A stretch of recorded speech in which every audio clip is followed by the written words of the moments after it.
ನಮಸ್ಕಾರ ಸ್ನೇಹಿತರೆ, ನಾನು ನಿಮ್ಮ ಪ್ರದೀಪ್ ಎಚ್.ಆರ್ ಮಾತಾಡ್ತಾ ಇದ್ದೀನಿ. ಇವತ್ತು ನೇರವಾಗಿ ವಿಚಾರಕ್ಕೆ ಬರ್ತೀನಿ. ಏಕನಾಥ್ ಶಿಂದೆ. ಯಾರಿದು ಏಕನಾಥ್ ಶಿಂದೆ? ಈ ಏಕನಾಥ್ ಶಿಂದೆ ಅನ್ನೋರು ಬಂದ್ಬಿಟ್ಟು ಈಗಿನ ಮಹಾರಾಷ್ಟ್ರದ chief minister, 20th chief minister. ಇವ್ರನ್ನ ಯಾಕೆ ಹೆಸರು ಕರ್ನಾಟಕದಲ್ಲಿ ತಗೊಂತಿದ್ದೀರಾ ಅಂತಂದರೆ, ಈ ಮೊನ್ನೆಯಿಂದ ಹೆಸರು ತುಂಬ ಓಡಾಡ್ತದೆ. ಅಂದರೆ ಎಲ್ಲೋ ಒಂದು ಅವರ ಒಂದು ಪಾರ್ಟಿ ಸಭೆಯಲ್ಲಿ ಎಲ್ಲೋ ಒಂದು ಜನಗಳನ್ನು ಉದ್ದೇಶಿಸಿ ಮಾತಾಡ್ತಾ ಏಕನಾಥ್ ಶಿಂದೆ ಅವರು ಮೊನ್ನೆ ಅಲ್ಲಿ ಎಲ್ಲೋ ಒಂದು ಕರ್ನಾಟಕಕ್ಕೆ ನಾನು ಮೀಟಿಂಗ್ ಹೋಗಿದ್ದಾಗ ಇಲ್ಲೂ ಒಂದು ನಾರ್ತ್ ಆಪರೇಷನ್ ಬೇಕು, ಏನು ನಾರ್ತ್ ಆಪರೇಷನ್ ಅಂತ ನನ್ನ ಕೇಳಿದ್ರು. ಆಗ ನೀವೇಗೆ ಇಲ್ಲಿ ಮಹಾರಾಷ್ಟ್ರದಲ್ಲಿ ಒಂದು ಸರ್ಕಾರವನ್ನು ಬೀಳಿಸಿ ಸಿ ಎಂ ಆದರೂ ಹಾಗೆ ಕರ್ನಾಟಕದಲ್ಲೂ ಮಾಡಬೇಕು ಅಂತ ಹೇಳಿದ್ರು. ನಾನು ಮಾಡೋಣ ಮುಂದಿನ ದಿನಗಳಲ್ಲಿ ಎಲೆಕ್ಷನ್ ರಿಸಲ್ಟ್ ಬಂದ ಮೇಲೆ ಅದು ಸಹ ಆಗಬಹುದು ಅನ್ನೋ ಅರ್ಥದಲ್ಲಿ ಹೇಳಿದ್ದೀನಿ ಅಂತಂದು ಏಕನಾಥ್ ಶಿಂದೆ ಅವರು ಅನ್ನೋ ಭಾಷಣದಲ್ಲಿ ಹೇಳಿದ್ದಾರೆ. ಅದು ಒಂದು ಇಲ್ಲಿನ ಮೊನ್ನೆಯಿಂದ ಒಂದು ಕರ್ನಾಟಕದಲ್ಲಿ ಒಂದು ಬಿರುಸಿನ ಒಂದು ರಾಜಕೀಯ, ಮಹಾರಾಷ್ಟ್ರ ಸಿ ಎಂ ಮಾತ್ರ ಹೇಳಿದ್ದಾರೆ ಅಂತಂದರೆ ಇದಕ್ಕೆ ಖಂಡಿತವಾಗಿಯೂ ಇಲ್ಲಿ ಸರ್ಕಾರ ಬಿದ್ದೋಗ್ಬಿಡ್ತದೆ ಅನ್ನೋ ಒಂದು ಚರ್ಚೆಗಳು ಬಿ ಜೆ ಪಿ ಕಾಂಗ್ರೆಸ್ನಲ್ಲಿ ಅಥವಾ ಜನಸಾಮಾನ್ಯ ಮಾಧ್ಯಮಗಳಲ್ಲಿ ನಡೀತಿದೆ. ಅಂದರೆ ಅಷ್ಟು ಸುಲಭನಾ? ಇಲ್ಲಿರ್ತಕ್ಕಂಥ ಕಾಂಗ್ರೆಸ್ ಸುಭದ್ರವಾದ ಸರ್ಕಾರ 136 ಸೀಟ್ಸ್ ಇದೆ, ಅಂದರೆ ಪೂರ್ಣ ಬಹುಮತ ಇದೆ. ಇಂಥ ಒಂದು ಸರ್ಕಾರವನ್ನು ಬೀಳಿಸೋದು ಅಷ್ಟು ಸುಲಭನ ಇವರಿಗೆ? ಅಷ್ಟು ಕೆಡುತ್ತರ? ಅಂದರೆ ಇಲ್ಲಿಂದ ಅಂದರೆ ಕಾಂಗ್ರೆಸ್ ಇದು ಇವತ್ತು ಬಿ ಜೆ ಪಿ ಮತ್ತು JDS ಸೇರಿಕೊಂಡ್ರೂ ಸಹ ಒಂದು 102 ಅರೌಂಡ್ ಅಷ್ಟಕ್ಕೆ ಬರ್ಬೋದು. 18 ಸೀಟ್ ಅವ್ರದ್ದು ಒಂದು 62 ಸೀಟ್ ಇಷ್ಟಕ್ಕೆ ಬರ್ಬೋದು. ಇನ್ನೂ 40ರಿಂದ 45 ಜನ ಇವತ್ತು ಬೇಕಾಗ್ತಾರೆ. ಅವ್ರೇನಾದ್ರು ಇನ್ ಕೇಸ್ ಸರ್ಕಾರ ಹಂಗೇನಾದ್ರು ಆಪರೇಷನ್ ನಡೆದು ಆದರೆ ಅಂದರೆ 40 ಜನ ಕಾಂಗ್ರೆಸ್ನಿಂದ ಅಂತ ಹೋಗುವಂಥ ಕರ್ಕೊಂಡು ಹೋಗುವಂಥ ಲೀಡರ್ ಇದ್ದಾರಾ? ಇಲ್ಲಿಂದ ಹೋಗಿ ಅಂತ ಅಧಿಕಾರಕ್ಕೆ ಆಸೆ ಪಟ್ಟು ಹೋಗೋಂಥ ಲೀಡರ್ ಯಾರು ಇದ್ದಾರಾ ಅಂತ? ಇಂಥವ್ರನ್ನೆಲ್ಲ ಕಟ್ಕೊಂಡು ನಾನು ಸಿ ಎಂ ಆಗ್ತೀನಿ ಅಂತ ನಾಯಕರು ಯಾರು ಬಿ ಜೆ ಪಿಲಿ ಕಾಣಿಸ್ತಿದ್ದಾರಾ ಅಂತ ಒಂದು ಒಂದು ಸಿಂಪಲ್ ಇದ್ರ ಬಗ್ಗೆ ಆಗ್ಬಿಡುತ್ತೆ ಹೋಗ್ಬಿಡುತ್ತೆ ಅನ್ನೋದಲ್ಲ, ವೆರಿ ಕ್ಲಿಯರ್ ಅನಾಲಿಟಿಕ್ಸ್ ಒಂದು ವೆರಿ ಕ್ಲಿಯರ್ ಆಗಿ ಹೇಳೋದಾತಂದರೆ ಆಗುವಂಥ ಮಾತಾ ಇದು ಅನ್ನೋದು ಇಲ್ಲಿ ಗಮನಕ್ಕೆ. ಅಂದರೆ ಮಹಾರಾಷ್ಟ್ರದಲ್ಲಿ ಆಯ್ತಲ್ಲ ಹೇಗೆ ಅಂತ ಹೇಳ್ತಾರೆ. ಅಂದರೆ ಮಹಾರಾಷ್ಟ್ರದಲ್ಲಿ ಆಯಿತು ಅಂತಂದರೆ ಹಿಂದೆ ಶಿವಸೇನೆ ಮತ್ತು ಬಿ ಜೆ ಪಿ ಅಲಯನ್ಸ್ ಇತ್ತು. ಅಲ್ಲಿ ಎಲೆಕ್ಷನ್ ಆದಾಗ ಆ ಎರಡು ಅಲಯನ್ಸಿಂದ 161 ಸೀಟ್ ಹೊಡೆದಿದ್ರು, ಅರೌಂಡ್ 161. ಅಲ್ಲಿ ಕ್ಲಿಯರ್ ಮೆಜಾರಿಟಿಗೆ 145 ಬೇಕು. ಬಿ ಜೆ ಪಿ ಅತಿ ದೊಡ್ಡ ಪಕ್ಷವಾಗಿ ಬಂದಿತ್ತು 105. ಇನ್ನು ಉಳಿದಿದ್ದು ಶಿವಸೇನೆ 51 ಸೀಟ್ಸ್ ಏನೋ ಅಲ್ಲಿ ಗೆದ್ದಿದ್ರು, 56 ಸೀಟ್ಸ್ ಏನೋ ಗೆದ್ದಿದ್ರು. ಹಾಗಾಗಿ ಗೌರ್ಮೆಂಟ್ ನಡೀತಿತ್ತು. ಅದಾದಮೇಲೆ ಶಿವಸೇನೆ ಬಿ ಜೆ ಪಿಯವ್ರನ್ನ ಬಿಟ್ಟು NCP ಮತ್ತು ಕಾಂಗ್ರೆಸ್ ಜೊತೆಗೂಡಿ ಸರ್ಕಾರವನ್ನು ಮಾಡ್ತು. ಆ ಸಮಯದಲ್ಲಿ ಒಂದು ಏಕನಾಥ್ ಶಿಂದೆ ಅವರು ಶಿವಸೇನೆಯ ಒಂದು ಪ್ರಬಲ ನಾಯಕರು, ಹಿಂದೆ ಠಾಕ್ರೆ ಅವರ ಪರಮಾತ್ಮರಾಗಿದ್ದರು. ಅವರು 40 ಜನ ಶಾಸಕರನ್ನ ಕರ್ಕೊಂಡು ಇವತ್ತು ಬಿ ಜೆ ಪಿಗೆ ಬಂದರು. 2022ರಲ್ಲಿ ಬಿ ಜೆ ಪಿಗೆ ಜೊತೆ ಬಂದರು. ಅಂದರೆ ಈ ಪಾರ್ಟಿ ಹೇಗೆ ವರ್ಕ್ ಆಗ್ತದೆ ಅಂತಂದರೆ 1/3 ಆಫ್ ದ ಮೆಜಾರಿಟಿ, ಅಂದರೆ ಮೀನ್ಸ್ 100ರಲ್ಲಿ 75 ಜನ ಹೊರಟೋದ್ರೆ ಯಾರು ಅವ್ರ ಪಾರ್ಟಿದು ಏನಿದೆ ಎಲ್ಲ ರೈಟ್ಸ್ ಆ 75 ಜನಕ್ಕೆ ಹೋಗುವಂಥ ಒಂದು ಪಾರ್ಟಿ ನೀತಿ ಇದೆ. ಅಂದರೆ ಗೆದ್ದಿದ್ದು 56 ಸೀಟಲ್ಲಿ 40 ಜನ ಇವರೇ ಕರ್ಕೊಬಂದಾಗ ಎಂಟೈರ್ ಇವರು ಏನಾಗ್ತಾರೆ ಶಾಸಕಾಂಗ ಪಕ್ಷದ ನಾಯಕರು. ಹಂಗಾಗಿ there is no legal issues ಏನು ಅವ್ರಿಗಾಗಲಿಲ್ಲ. ಹಂಗಾಗಿ ಇವರು ಒಂದು ಈಸಿಯಾಗಿ 40 ಸೀಟು ಬಂದು ಇವರು ಸರ್ಕಾರ ರಚನೆ ಮಾಡಿದ್ರು. ಅದಾದಮೇಲೆ ಸಹ ಎನ್ ಸಿ ಪಿಯ ಶರದ್ ಪವಾರ್ ಅವ್ರದ್ದು ಸಹ ಒಂದು 51 ಸೀಟ್ಸ್ ತೊಗೊಂಡಿತ್ತು.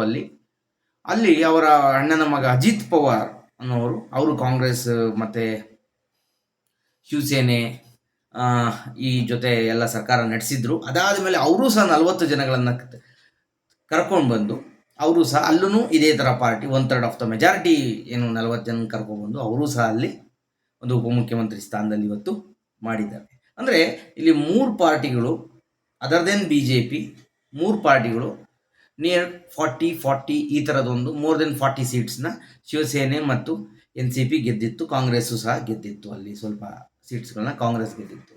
ಈ ಥರದ ಸಿಚುವೇಶನ್ ಇದ್ದಾಗ ಒಂದು ಸರ್ಕಾರವನ್ನು ಕೆಡವಿ ಸರ್ಕಾರ ಮಾಡೋದು ಏನು ಅದು ತಪ್ಪೆ, ಆ ಥರ ಮಾಡೋದು ತಪ್ಪೆ. ಆದರೂ ಅಲ್ಲಿ ಒಂದು ಮಹಾರಾಷ್ಟ್ರದ ರಾಜಕಾರಣದಲ್ಲಿ ನಡೆದಿದೆ, ಯಾಕಂದರೆ ಅಲ್ಲಿಂದ ಅವಾಗಿಂದ ಅಲಯನ್ಸ್ಗಳು ನಡ್ಕೊಂಬಂದಿದೆ. ಬಟ್ ಕರ್ನಾಟಕದ ರಾಜಕಾರಣ ಏನಾಗುತ್ತೆ ಅಂದರೆ 136 ಸೀಟ್ಸ್ ಇಲ್ಲಿ ಬೇಕಾಗಿದೆ. 115ರಿಂದ 116 ಸೀಟು ಸರಳ ಬಹುಮತಕ್ಕೆ ಬೇಕು. 136 ಪೂರ್ಣ ಬಹುಮತವನ್ನು ಕಾಂಗ್ರೆಸ್ ಕೊಟ್ಟಿದ್ದಾರೆ. ಹಾಗಾಗಿ ಇವತ್ತು ದೆರ್ ಇಸ್ ನೋ ಬೇರೆ ಥರದ ಒಂದು ಇಲ್ಲಿ ಕಾಂಗ್ರೆಸ್ ಗೌರ್ಮೆಂಟಿಗೆ ಪ್ರಾಬ್ಲಮ್ಗಳಿಲ್ಲ ಅಂತಲ್ಲ, ಒಂದು ಅನುದಾನದ ಪ್ರಾಬ್ಲಮ್ಗಳು ಆಗ್ಬೋದು ಅಥವಾ ಗ್ಯಾರಂಟಿ ಯೋಜನೆಗಳಿಂದ ಕೆಲವೊಂದು ಅಭಿವೃದ್ಧಿ ಕೆಲಸಗಳಿಗೆ ತೊಡಕಾಗಿರ್ಬೋದು. ಈ ಥರದ ಒಂದು ಚಿಕ್ಕ ಪುಟ್ಟ ಪ್ರಾಬ್ಲಮ್ಗಳು ಬಿಟ್ಟರೆ ಅಂತ ಸಿದ್ದರಾಮಯ್ಯನವರ ಸರ್ಕಾರದಲ್ಲಿ ಯಾವುದೇ ಥರದ ದೊಡ್ಡ ಒಂದು ಪ್ರಾಬ್ಲಮ್ಗಳು ಇಲ್ಲ. ಅದಕ್ಕಿಂತ ಹೆಚ್ಚಾಗಿ ಸಿದ್ದರಾಮಯ್ಯನಂತರ ನಾಯಕರನ್ನು ಇಳಿಸಿ ನೀವು ಸರ್ಕಾರ ನಡೆಸ್ತೀವಿ ಅನ್ನೋದು ಮಾಡ್ತೀವಿ ಅನ್ನೋದು ಇಟ್ಸ್ ಎ ಜೋಕ್. ಅದು ನನಗನ್ಸಿದ ಮಟ್ಟಿಗೆ ಯಾಕೆಂದರೆ ಅವರ ಒಂದು ರಾಜಕೀಯ ಒಂದು ಅನುಭವ ಇವತ್ತು ಎಷ್ಟು ಅವರು ಮತ್ತು ಕರ್ನಾಟಕದಲ್ಲಿ ಇವತ್ತೇನು ಡಿ ಕೆ ಶಿವಕುಮಾರ್ ಅವರಾಗಲಿ ಸಿದ್ದರಾಮಯ್ಯನವರಾಗಲಿ ತುಂಬ ಚೆನ್ನಾಗಿ ಅವರ ಒಂದು ಹೊಂದಾಣಿಕೆ ನಡ್ಕೊಂಡು ಹೋಗ್ತಿದೆ ಅಂತ. ಇಂಥ ಮಟ್ಟದಲ್ಲಿ ಇವರಿಬ್ಬರನ್ನ ಬಿಟ್ಟು ಅದರ್ ದೆನ್ ದ ಲೀಡ್ರು ಕಾಂಗ್ರೆಸ್ಸಿಂದ 40 ಜನರನ್ನ ಕರ್ಕೊಂಡು ಹೋಗಿ ಅಲೈನ್ಸ್ ಆಗ್ತದೆ ಅನ್ನೋದು ಶುದ್ಧ ಸತ್ಯಕ್ಕೆ ಅದೊಂದು ಕಷ್ಟ ಸಾಧ್ಯ. ಅಂದರೆ ಅವರು ಏನೋ ಒಂದು ಸರ್ಕಾರದಲ್ಲಿ ಅಲ್ಲೋಲ ಕಲ್ಲೋಲ ಉಂಟು ಮಾಡ್ಬೋದು, ಅದೊಂದು ಸೈಕಲಾಜಿಕಲ್ ಒಂದು ಇದನ್ನು ಸೃಷ್ಟಿ ಮಾಡ್ಬೋದು ಅನ್ನೋ ಉದ್ದೇಶಕ್ಕೆ ಹೇಳಿದರೆ ಹೊರತು ಮತ್ತು ಏಕನಾಥ್ ಶಿಂದೆ ಅವರಿಗೆ ಕರ್ನಾಟಕದ ರಾಜಕಾರಣದ ಬಗ್ಗೆ ಅರಿವಿಲ್ಲ ಅಂತ ಅನ್ಸುತ್ತೆ. ಅವರೊಬ್ಬ ನ್ಯಾಷನಲ್ ಲೆವೆಲ್ ರಾಜಕಾರಣಿನೂ ಅಲ್ಲ, ಅವ್ರು ಅವಾಗಿಂದನೂ ಶಿವಸೇನೆಯಲ್ಲೇ ಇದ್ದವರು. ಹಾಗಾಗಿ ಕರ್ನಾಟಕದ ರಾಜಕಾರಣನೇ ಬೇರೆ ಥರ ಇದೆ. ಅಂದರೆ ಸೌತ್ ನಮ್ಮ ದಕ್ಷಿಣ ಭಾರತದ ರಾಜಕಾರಣ ಬೇರೆ ಥರ ಇದೆ, ಮಹಾರಾಷ್ಟ್ರ ರಾಜಕಾರಣ ಬೇರೆ ಥರ ಇದೆ. ಹಾಗಾಗಿ ಯಾಕೆಂದರೆ ಅದು ಅವರ ಹೇಳಿಕೆಯನ್ನು ಇಲ್ಲೇ ಸಹ BJP ಅವರು ಸಹ ಒಪ್ಕೊಳಕ್ಕೆ ರೆಡಿ ಇಲ್ಲ. ಯಾಕೆಂದರೆ ಅವ್ರಿಗೊಂದು ಇಂಥ ಒಂದು ಸರ್ಕಾರವನ್ನು ಕೆಡವಿ ನಿಭಾಯಿಸುವಂಥ ತಾಕತ್ತು ಯಡಿಯೂರಪ್ಪನವ್ರ ಕೈಲೇ ಅಷ್ಟು ಕಷ್ಟ ಆಗಿತ್ತು. ಅವಾಗೊಂದು ಮಾಡಿದಾಗ ಅವ್ರ ಪರಿಸ್ಥಿತಿ ಏನಾಯಿತು, ಇಲ್ಲಿಂದ 12 ಜನ ಕರ್ಕೊಂಡೋಗಿ ಆ ಮಿನಿಸ್ಟರ್ ಸೀಟ್ ಕೊಟ್ಟು ಇವರು ಯಾವ ಥರ ನಡೆಸಿದ್ರು, ಅದರಿಂದಾಗಿ ಯಾವ ಥರ ಒಂದು ಸರ್ಕಾರ ಕೆಟ್ಟ ಹೆಸರುಗಳು ಬಂತು, ಇವತ್ತು ಅಧಿಕಾರ ಕಳ್ಕೊಳ್ಳೋಂಥ ಪರಿಸ್ಥಿತಿ ಬಂತು. ಹಂಗೆ ಸುಭದ್ರವಾದ ಸರ್ಕಾರ ಇದ್ದಾಗ ನನಗನ್ಸಿದ ಮಟ್ಟಿಗೆ ಈ ವಿಚಾರವಾಗಿ ಇವತ್ತಿನ ಚಿಲೆಪಳೆ ಲೀಡರ್ಗಳು ಮಾತಾಡ್ಬೋದು ಬಿಟ್ಟರೆ ಯಡಿಯೂರಪ್ಪನಂತಹ ಒಬ್ಬ ನಾಯಕರು ಅವರು ರಾಜಧರ್ಮ ಫಾಲೋ ಮಾಡ್ತಾರೆ ಅಂತ ನಾನು ಅಂದ್ಕೊಂಡಿದ್ದೇನೆ. ಈ ಥರ ಒಂದು ಬಹುಮತ ಇಲ್ಲದಿದ್ದಾಗ ಬೇಕಾದ್ರೆ ಮಾಡಿದರೆ ಅದು ಒಂದು ಅರ್ಥ ಇರ್ತದೆ. ಈ ಥರ ಒಂದು ಸ್ಪಷ್ಟ ಬಹುಮತ ಕೊಟ್ಟಾಗ ಇಂಥ ಒಂದು ಸರ್ಕಾರ ಕೆಡೋಕ್ಕೆ ಅಂಥ ನಾಯಕರು ಯಡಿಯೂರಪ್ಪನಂಥ ನಾಯಕರು ಸಹ ಇದಕ್ಕೆ ಒಪ್ಪೋದು ಡೌಟು. ಯಾಕೆಂದರೆ ನಮ್ಮ ದಕ್ಷಿಣ ಭಾರತದ ರಾಜಕಾರಣ ಯಡಿಯೂರಪ್ಪನವರು ನಡೆಸ್ಕೊಂಬಂದಂಥ ರಾಜಕಾರಣ ಬೇರೆ ರೀತಿಯಲ್ಲೇ ಇದೆ. ಹಾಗಾಗಿ ಅವರು ಇದಕ್ಕೆಲ್ಲ ಒಪ್ಪೋಕ್ಕೆ ಸಾಧ್ಯವೇ ಇಲ್ಲ. ಯಾಕೆಂದರೆ ಇವರು ಹೋರಾಟ ಮಾಡಬೇಕಾಗುತ್ತೆ. ಈ ಯಾವುದೇ ಒಂದು ಸರ್ಕಾರ ಪೂರ್ಣ ಬಹುಮತದ ಸರ್ಕಾರ ಅವರಿಗೆ ಆಶೀರ್ವಾದ ಮಾಡಿದ್ದಾರೆ ಅಂತಂದರೆ ಅವರ ಒಂದು ಯೋಜನೆಗಳ ವಿರುದ್ಧ ಅಥವಾ ಅವರ ಒಂದು ಬ್ಯಾಡ್ ಅಡ್ಮಿನಿಸ್ಟ್ರೇಷನ್ ಏನಾದ್ರು ಮಾಡಿದ್ರು ಅಂತಂದರೆ ಅವರ ವಿರುದ್ಧ ಬೀದಿಗಿಳಿದು ಹೋರಾಟ ಮಾಡಬೇಕಾಗತ್ತೆ, ಕ್ವಶನ್ ಮಾಡಬೇಕಾಗತ್ತೆ. ಇದು ಆಪೋಸಿಷನ್ ಪಾರ್ಟಿಯ ಕರ್ತವ್ಯ ಆಗಿರುತ್ತೆ. ಅದು ಬಿಟ್ಟು ಅಂತ ಪೂರ್ಣ ಬಹುಮತದ ಸರ್ಕಾರ ಇದ್ದಾಗ ನಾವು ಈ ಥರ ಚೇಡಿ ಸ್ಟೇಟ್ಮೆಂಟ್ಗಳು ಕೊಟ್ಟು ಅದು ನಮ್ಮ ಸ್ಟೇಟ್ನವರಲ್ಲದ ಇನ್ನೊಬ್ಬ ಯಾಕೆಂದರೆ ಅವ್ರದ್ದೇ ಕಷ್ಟ ಇದೆ. ಇವತ್ತು ಏನಾದರೂ NCPಯಲ್ಲಿ ಅಲ್ಲೋಲ ಕಲ್ಲೋಲಗಳಾದರೆ ಅಥವಾ ಲೋಕಸಭಾ ಚುನಾವಣೆಯಲ್ಲಿ ಹೆಚ್ಚು ಕಮ್ಮಿ ಆತಂದರೆ NCP ಯಾಕಂದರೆ ಶರದ್ ಪವಾರ್ಗೂ ಮತ್ತು ಅಜಿತ್ ಪವಾರ್ಗೂ ಇವತ್ತು ಸಂಬಂಧ ಕೆಟ್ಟೋಗಿದೆ.